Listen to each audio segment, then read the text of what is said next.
Hello students, আজকের এই ভিডিওটাতে আমরা আলোচনা শুরু করব তড়িৎ ক্ষেত্র কাকে বলে সেটা বলার মধ্যে দিয়ে। এর আগের ভিডিওটাতেও আমি খুব সামান্য একটুখানি বলেছিলাম এই তড়িৎ ক্ষেত্র কাকে বলে সেটা নিয়ে, সেটাই আবার বলছি। মনে করো একটা তড়িৎ আধান আছে, ধরলাম কিউ। এবার এই আধানের জন্য এর পাশে যদি আমরা কোনো অন্য একটা আধান রাখি, তাহলে কি হবে? এই আধানটার জন্য তার উপর একটা বল ক্রিয়া করবে। কুলম্বের সূত্র থেকে আমরা জানি যে একটা বল ক্রিয়া করবে এবং তার মান কি হবে, অভিমুখ কি হবে, আমরা অলরেডি দেখেছি।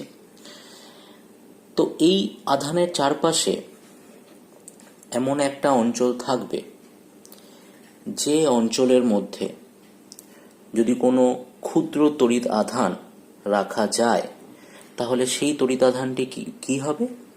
এই বড় কিউ আধানের জন্য একটা বল অনুভব করবে। তো যে বিস্তৃত অঞ্চল জুড়ে একটা আধান বা একাধিক আধান কিংবা একটা আধানের সমষ্টি, তার জন্য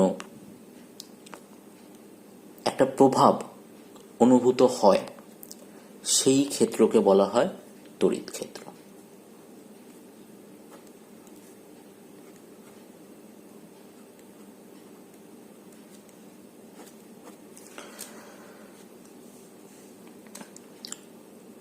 আমরা ইতিমধ্যে কুলম্বের সূত্র পড়ে ফেলেছি।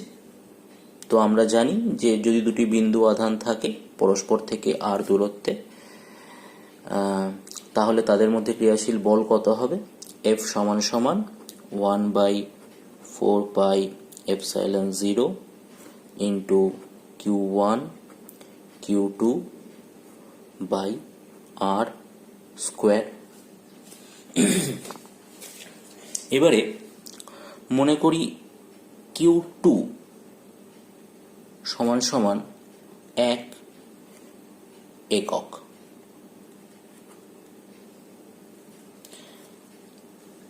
তাহলে F এর মান কত হবে? F সমান সমান হবে 1/4πε0 Q1 into 1 by R square, বা F সমান সমান 1/4πε0 Q বাই R স্কোয়ার। অর্থাৎ এই যে বলের রাশিমালাটা আমরা পেলাম, এই পরিমাণ বল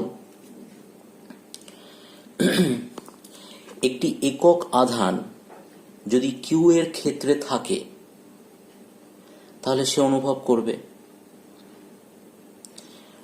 এখন এই একক ধনাত্মক আধানের ওপরে ক্রিয়াশীল বলকেই বলা হয় তড়িৎ ক্ষেত্র প্রাবল্য, এবং এই তড়িৎ ক্ষেত্র প্রাবল্যকে ই দিয়ে সূচিত করা হয়। সুতরাং ই সমান সমান আমরা কি লিখতে পারি? ই সমান সমান আমরা লিখতে পারি F বাই কিউ, যেখানে কিউটা হচ্ছে সেই টেস্ট চার্জ, অর্থাৎ যার উপরে আরেকটি চার্জের দরুন প্রভাব আলোচনা করা হচ্ছে, সমান সমান কি হবে? সমান সমান হবে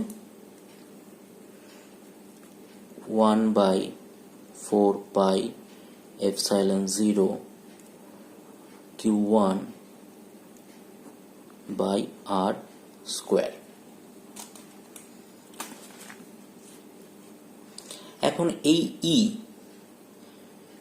তাহলে কি পাওয়া গেল? এই ই হচ্ছে একটা বিন্দু পজিটিভ আধানের ওপরে ক্রিয়াশীল বল যখন সেটি অন্য একটি আধানের তড়িৎ ক্ষেত্রের মধ্যে উপস্থিত থাকে।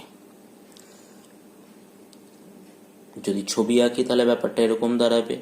মনে করি এখানে একটা আধান আছে Q1, এবার Q1 থেকে আর দূরত্বে আমরা একটা বিন্দু আধান রাখলাম, তাহলে এই বিন্দু আধানের ওপরে এখানে 1 এককের একটা আধান রাখলাম, তাহলে এই বিন্দু আধানের ওপরে কতটা বল ক্রিয়া করবে? সেই বলটা ক্রিয়া করবে হচ্ছে এই ই এর সমান বল ক্রিয়া করবে, অর্থাৎ 1/4πε0 Q1/r²। এবং এই বলটাকেই বলা হচ্ছে তড়িৎ ক্ষেত্র প্রাবল্য। এবার এই তড়িৎ ক্ষেত্র প্রাবল্য স্কেলার রাশি না ভেক্টর রাশি? অবশ্যই তড়িৎ ক্ষেত্র প্রাবল্য একটা ভেক্টর রাশি, কারণ যেটা এই বলের উপরে, এই বিন্দুতে যে আধানটা রাখা হচ্ছে তার উপর ক্রিয়াশীল বল নির্দেশ করছে। সুতরাং ই এর অভিমুখ কি হবে? ই এর অভিমুখ হবে, যদি আধান দুটো সমজাতীয় হয় তাহলে আধান দুটি একে অপরকে বিকর্ষণ করবে, অর্থাৎ এই বিন্দু বরাবর বাইরের দিকে ই ক্রিয়া করবে। আবার যদি আধান দুটো বিপরীত হয়, অর্থাৎ এখানে তো পজিটিভ আধান থাকছেই, এই চিহ্নটিকে যদি আমরা চেঞ্জ করে দিই তাহলে কি হবে? এদের মধ্যে একটা আকর্ষণ বল ক্রিয়া করবে। তো এই হচ্ছে দুটো জিনিস, একটা হচ্ছে তড়িৎ ক্ষেত্র, অর্থাৎ যে ক্ষেত্রে একটা আধান তার প্রভাব বিস্তার করতে পারে, এবং তড়িৎ ক্ষেত্র প্রাবল্য, অর্থাৎ কোনো একটা তড়িতাধানের কাছে একটা বিন্দু পজিটিভ আধান নিয়ে আসলে সেই আধানটি পূর্বোক্ত আধানের জন্য যে পরিমাণ বল অনুভব করে। এখন এই প্রাবল্যের একক কি হবে?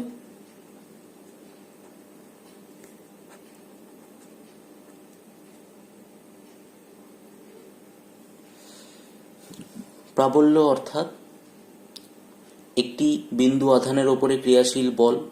আমরা জানি বলের একক হচ্ছে নিউটন এবং আধানের একক হচ্ছে কুলম্ব, অর্থাৎ প্রাবল্যের একক হবে নিউটন পার কুলম্ব। এবারে এই ভগ্নাংশকে যদি আমরা ওপর নিচে মিটার দিয়ে গুণ করি তাহলে ওপরে হবে নিউটন ইন্টু মিটার, নিচে হবে কুলম্ব ইন্টু মিটার। এবার নিউটন ইন্টু মিটার মানে কি? নিউটন ইন্টু মিটার মানে হচ্ছে কৃতকার্য, বল গুণ সরণ, সুতরাং এটা কৃতকার্য, তো এর একক হবে জুল। নিউটন ইন্টু মিটার এর অর্থ হচ্ছে জুল, এবং নিচে আছে হচ্ছে কুলম্ব ইন্টু মিটার। এখন জুল পার কুলম্ব মানে হচ্ছে প্রতি আধানের জন্য কৃতকার্য, তো জুল পার কুলম্বের অর্থ হচ্ছে ভোল্ট। তাহলে প্রাবল্যের একক আমরা পেলাম ভোল্ট পার মিটার, এটাকে আমরা এভাবেও লিখতে পারি VM ইনভার্স। তাহলে আমরা প্রাবল্যের দুটো একক পেলাম, একটা হচ্ছে নিউটন পার কুলম্ব এবং সেটাকে একটু রিঅ্যারেঞ্জ করলে আমরা পাচ্ছি ভোল্ট পার মিটার।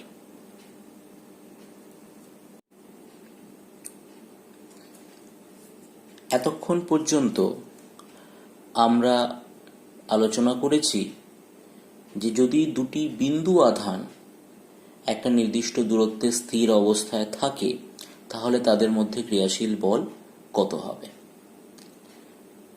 কিন্তু বাস্তব ক্ষেত্রে দেখা যায় যে আধান সবসময় কিন্তু বিন্দু অবস্থায় থাকে না, বরং একটা বস্তুর ওপরে বা কোনো একটি তলের ওপরে বিস্তৃত অবস্থায় থাকে। যখন একটা তলের ওপরে আধান বিস্তৃত অবস্থায় থাকে তখন আমরা সেটাকে বলি আধানের বণ্টন। এবং এই বণ্টনটা কেমন বণ্টন?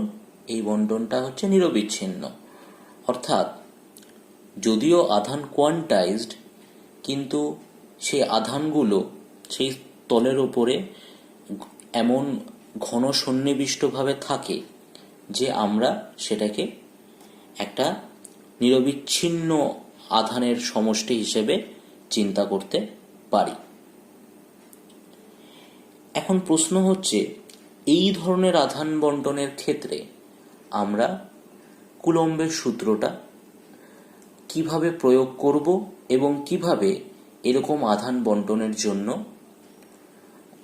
কোনো বিন্দুতে তড়িৎ ক্ষেত্র প্রাবল্য নির্ণয় করব। কারণ আমাদের যে কুলম্বের সূত্র আমরা পেয়েছি, আমাদের কাছে আছে, সেটা কিন্তু দুটো বিন্দু আধানের জন্য প্রযোজ্য। এখন আমরা ঠিক সেই বিষয়টাই আলোচনা করব। প্রথমেই আমি মনে করি যে এরকম একটা বিস্তৃত বস্তু আছে এবং এই গোটা বস্তুতে কিউ পরিমাণ আধান বণ্টিত হয়ে আছে। এখন আমাদের উদ্দেশ্য হচ্ছে এই কিউ পরিমাণ আধানের দরুন আমরা যদি এই বস্তু থেকে কিছু দূরে একটা ক্ষুদ্র আধান Q0 রাখি, তাহলে এই আধানটি, এই Q0 পরিমাণ আধানটি কিউ আধানের জন্য কত বল অনুভব করবে। এখানে মনে রাখা প্রয়োজন যে এই যে Q0 আধানটা আমরা নিয়েছি, এই আধানটাকে বলা হয় টেস্ট চার্জ। Test charge. এখন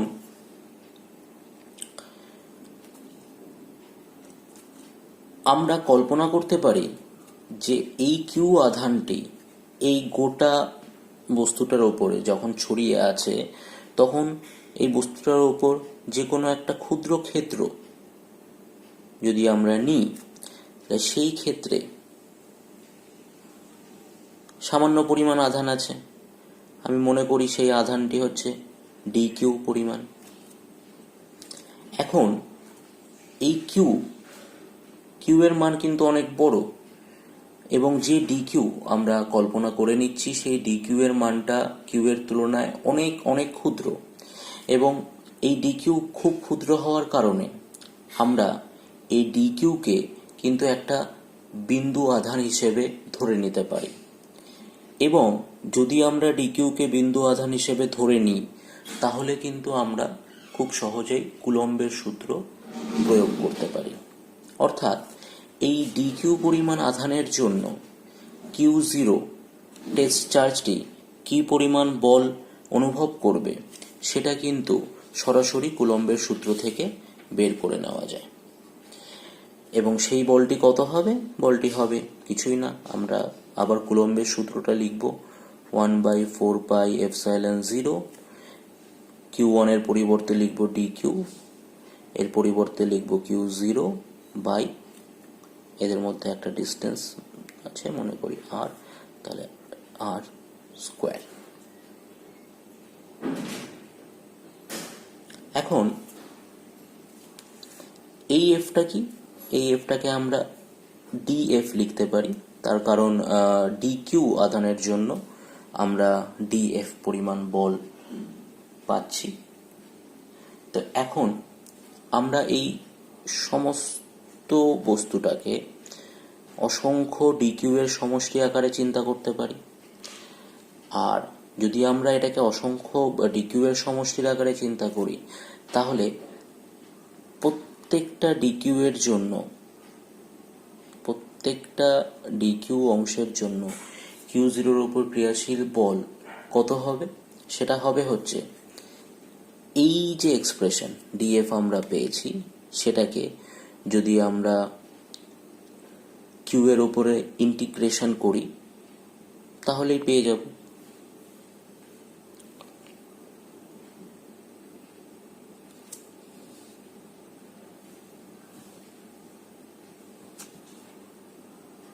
তাহলে মোট বল কত হতে পারে? মোট বল হবে হচ্ছে 1/4πε0 ইন্টিগ্রেশন Q0 dq বাই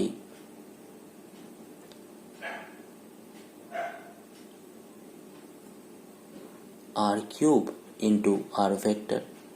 আমি সরাসরি ভেক্টর রূপটা লিখলাম, কি করে r স্কোয়ার থেকে r বাই r কিউব হয় আমরা এটা আগের ভিডিওতে আলোচনা করেছি। সুতরাং আমরা দেখতে পাচ্ছি যে যদি একটা নিরবিচ্ছিন্ন আধান বণ্টন আমাদের কাছে থাকে, তাহলে সেই আধান বণ্টন কখনোই সেটা বিন্দু আধান নয়, কিন্তু তা সত্ত্বেও আমরা কিন্তু কুলম্বের সূত্র খুব সুন্দরভাবে ব্যবহার করে আমরা কোনো একটা নির্দিষ্ট বিন্দুতে তড়িৎ ক্ষেত্র কিংবা তড়িৎ ক্ষেত্র প্রাবল্য নির্ণয় করতে পারি। আধানের বন্টন 3 রকম হতে পারে। একটা হচ্ছে রৈখিক আধান বন্টন, অর্থাৎ একটা রেখা বরাবর যদি আধান নিরবিচ্ছিন্নভাবে বণ্টিত থাকে। একটা হচ্ছে ক্ষেত্র আধান বন্টন, অর্থাৎ যদি একটা ক্ষেত্রফল বরাবর আধান বিন্যস্ত থাকে। আর একটা হচ্ছে আয়তন আধান বন্টন, অর্থাৎ যদি কোনো একটা আয়তনে আধান বণ্টিত থাকে, সমভাবে বণ্টিত থাকে। তো প্রথমে আসি রৈখিক আধান বন্টনের ক্ষেত্রে। তো মনে করি এই যে একটা পরিবাহী তারের মতো বস্তু রাখা আছে এবং এর গায়ে নিরবিচ্ছিন্নভাবে আধান বিন্যস্ত অবস্থায় আছে। এবার এই সমগ্র আধানের জন্য Q0 বিন্দুর ওপর কত বল ক্রিয়াশীল হবে সেটা আমাদের বের করতে হবে। তো সেটা বের করার জন্য আমরা প্রথমে এই বস্তুটির ওপরে খুব ক্ষুদ্র একটা অংশ চিন্তা করলাম। মনে করি এই অংশটির দৈর্ঘ্য হচ্ছে dl এবং এই অংশে যে পরিমাণ আধান আছে সেটা হচ্ছে dq। তাহলে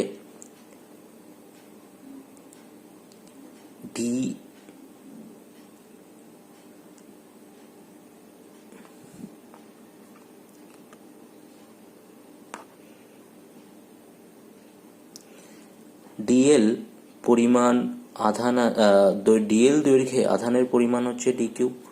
তাহলে একক দৈর্ঘ্যে আধানের পরিমাণ কত, সেটা হচ্ছে dq/dl। এই একক দৈর্ঘ্যে আধানের পরিমাণটাকেই বলা হয় আধানের রৈখিক ঘনত্ব, যাকে ল্যামডা দিয়ে সূচিত করা হয়। অর্থাৎ ল্যামডা সমান সমান আমরা লিখতে পারি dq/dl। তাহলে এই dq অংশের জন্য Q0 এর উপর ক্রিয়াশীল বল কত হবে? সেটা যদি dF হয় তাহলে dF সমান সমান আমরা কি লিখতে পারি? 1/4πε0 into dq into Q0/r² into r cap. এবং সমগ্র বল আমরা কি লিখতে পারি? সমগ্র বল হবে dF এর সমাকলন। তাহলে dF is equal to 1/4πε0 integration. এবার dq এর মান কত হবে? dq এর পরিবর্তে আমরা লিখতে পারি lambda dl Q0/r² into r cap. এবং এই ইন্টিগ্রেশনটা হবে কি বরাবর? ইন্টিগ্রেশনটা হবে এই বস্তুটির দৈর্ঘ্য বরাবর। অর্থাৎ যদি এর দৈর্ঘ্য l হয় তাহলে ইন্টিগ্রেশনটি হবে l বরাবর। একই রকম ভাবে ক্ষেত্র বন্টন, অর্থাৎ যদি কোনো একটা ক্ষেত্রে S একটা ক্ষেত্র যার উপর আধান বণ্টিত অবস্থায় আছে, তাহলে এই S এর উপরে আমরা খুব ক্ষুদ্র যদি একটা ক্ষেত্র ds নিই, তাহলে সেই ds এ যদি dq পরিমাণ আধান থাকে তাহলে আধানের তলমাত্রিক ঘনত্ব কত হবে? আধানের তলমাত্রিক ঘনত্ব, এটাকে সিগমা দ্বারা সূচিত করা হয়। সিগমা সমান সমান হবে হচ্ছে dq/ds। এবং এই সমস্ত ক্ষেত্রীয় আধানের জন্য Q0 এর উপর ক্রিয়াশীল বল কত হবে? F সমান সমান ইন্টিগ্রেশন ওভার dF সমান সমান 1/4πε0 integration over S sigma Q0 ds by r² into r cap. এবং যদি একটি ত্রিমাত্রিক আধান বন্টন অর্থাৎ আয়তনের আধান বন্টন চিন্তা করি, তাহলে সেক্ষেত্রে আধানের তলমাত্রিক আয়তনমাত্রিক ঘনত্ব, যেটাকে রো দিয়ে সূচিত করা হয়, সেটা কি হবে? রো সমান সমান হবে হচ্ছে dq/dv। এবং এই ক্ষেত্রে f এর রাশিমালা কি হবে? f সমান সমান ইন্টিগ্রেশন df সমান সমান 1/4πε0 integration sigma ds into Q0/r² into r cap. সুতরাং আমরা যদি আধানের বন্টন, নিরবিচ্ছিন্ন বন্টন, মানে আমরা যদি আধানের নিরবিচ্ছিন্ন বন্টনকে এরকম ক্ষুদ্র ক্ষুদ্র অংশে ভাগ করি, তাহলে সেই ক্ষুদ্র অংশটিকে আমরা একটা বিন্দু আধান হিসেবে চিন্তা করতে পারি, এবং সেই বিন্দু আধানের জন্য আমাদের যে টেস্ট চার্জ থাকবে তার উপর কতটা বল ক্রিয়া করবে সেটা বের করতে পারি। এবং তারপরে যদি আমরা সেই এক্সপ্রেশনটার ইন্টিগ্রেশন করি, তাহলে আমরা গোটা আধানের বন্টনের জন্য সেই টেস্ট চার্জ কতটা বল অনুভব করবে সেটা নির্ণয় করতে পারবো।